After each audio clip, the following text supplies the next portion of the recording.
प्यारे बच्चों, अब फिर वही तीसरे पद पर हम चलते हैं बिना किसी औपचारिकता के। चूंकि सिस्टम में हमारा अपलोडिंग को लेकर व्यवधान पैदा होता है, इसलिए हम बहुत जल्दी चल रहे हैं और इस व्याख्या को और विस्तार दिया जा सकता है, लेकिन हम नहीं दे पा रहे हैं। फिर भी इतना ही आपके लिए समुचित है और इससे आप अपने ज्ञान अर्जन को सरल से कठिन की ओर ले जा करके आप इसे और व्याख्यापित कर सकते हैं। तो रानी मैं जानी अजानी महाप विपाह न होते कठोर इयो है, राजहु काज अकाज न जानियो कहोतियो को जिनका न कियो है। ऐसी मनोहर मूर्ति ये बिछुरे कैसे प्रीतम लोग जियो है, आखिर में सखी राखी बेजोग इन किमिके बनवास दियो है। बच्चों, जब एक सीता जी प्रभु राम और लक्ष्मण सहित जब वन को जा रहे हैं तो रास्ते में गांव की पड़ने वाली जो बहुटियां हैं, तमाम बहुटियां यानी गांव के नर नारी स्त्री पुरुष सब इन्हें देखने के लिए दौड़ते हैं और सड़क के किनारे उपस्थित या उस मार्ग के किनारे पड़ने वाली गांव की बहुटियां आपस में चर्चा करती हैं एक दूसरे से कि हे सखी। प्रसंग और व्याख्या के पूर्व हम आपको शब्दार्थ फिर नोट करा देते हैं, फटाफट नोट कर लो मेरे बच्चों। अजानी माने अज्ञानी, रानी मैं जानी, रानी मैं जानी, अजानी, अजानी माने अज्ञान, महा माने बहुत और पवि माने वज्र, वज्र, पाहन माने पत्थर, कठोर मतलब कठोर, हियो माने हृदय, राजहु माने राज, काज माने कार्य, अकाज माने विलंब होना, नुकसान होना, अकार्य होना, बुरा होना, और तीय माने स्त्री, और प्रीतम माने प्रेम करने वाले लोग। तीय माने स्त्री, कान कियो हो माने मान लिया है, और जोग माने योग्य, योग्यता, किम माने क्यों। तुलसीदास जी इसमें कहते हैं कि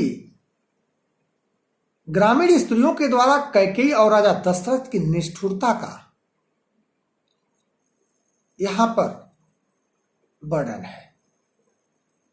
गांव की बहुटियां यहां पर सीधे राजा दशरथ को और रानी कैकेयी को भला बुरा कह रहे हैं। तो क्या कहती हैं कि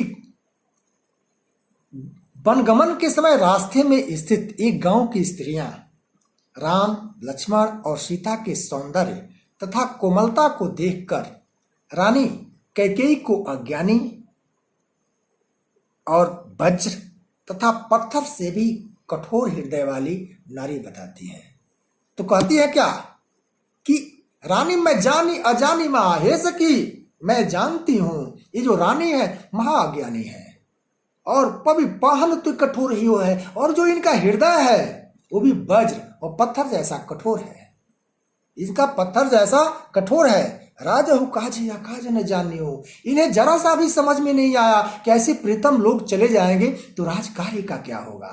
रानी कैकेयी को अज्ञानी और ब्रज तथा पत्थर से भी कठोर हृदय बताने वाली नारी कहते हुए वो गांव की बहुटियां कहती हैं कि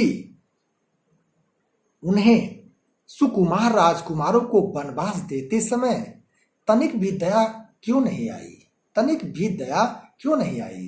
वे राजा दशरथ को भी विवेकहीन समझकर पत्नी के कहे अनुसार कार्य करने वाला ही समझती हैं और राजा में उचित अनुचित के ज्ञान की कमी मानती हैं। राजहु काज अकाज न जान्यो कहो तिय को चिन्हका न क्यों है। तिय माने स्त्री, राजा भी ऐसे हैं कि स्त्री के कहे हुए बात को अपने कानों से सुनकर उनकी बात को उन्होंने मान लिया है। तो उन्हें आश्चर्य है कि इन सुंदर मूर्तियों से बिछुड़कर इनके प्रियजन कैसे जीवित रहेंगे।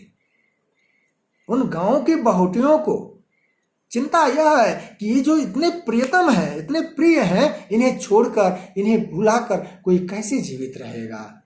हे सखी, ये तीनों तो आंखों में बसाने योग्य हैं, तब इन्हें किस कारण वनवास दिया गया है।